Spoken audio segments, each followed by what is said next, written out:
বঙ্গোপসাগর ও তৎসংলগ্ন এলাকায় সম্ভাব্য ঘূর্ণিঝড় পরিস্থিতি নিয়ে প্রস্তুতিমূলক কার্যক্রম গ্রহণের লক্ষ্যে ঘূর্ণিঝড় প্রস্তুতি কর্মসূচি বাস্তবায়ন বোর্ডের জরুরি সভা আজ সচিবালয়ে অনুষ্ঠিত হয়। দুর্যোগ ব্যবস্থাপনা ও ত্রাণ মন্ত্রণালয়ের প্রতিমন্ত্রী মোহাম্মদ মুহিবুর রহমান এবং সচিব কামরুল হাসান সহ অন্যান্যরা সভায় উপস্থিত ছিলেন। পরে এক ব্রিফিংয়ে দুর্যোগ ব্যবস্থাপনা ও ত্রাণ প্রতিমন্ত্রী বলেন, যে কোনো দুর্যোগ মোকাবেলায় সেনাবাহিনী, কোস্টগার্ড, ফায়ার সার্ভিস সহ স্বেচ্ছাসেবীরা প্রস্তুত আছে। এছাড়া শুকনো খাবার সহ প্রয়োজনীয় সকল ব্যবস্থা নেওয়া হয়েছে এবং যে সমস্ত বন্যার জন্য দরকার সেগুলো আমরা প্রস্তুত রেখেছি। এরপর যদি ল্যান্ডস্লাইড হয়, আমাদের এই ফায়ার সার্ভিস তাদের সমস্ত জিনিস ইনস্ট্রুমেন্ট নিয়ে তারা তৈরি হয়ে আছে।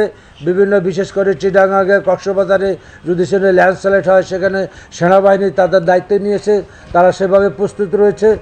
সেনাবাহিনী, আমাদের কোস্টগার্ড, ফায়ার সার্ভিস, বিশেষ করে আমাদের যারা স্বেচ্ছাসেবক আছে, সিপিবি, রেড ক্রস, সবাই সম্মিলিতভাবে আমরা কাজ করার জন্য আমরা প্রস্তুতি নিয়ে রেখেছি।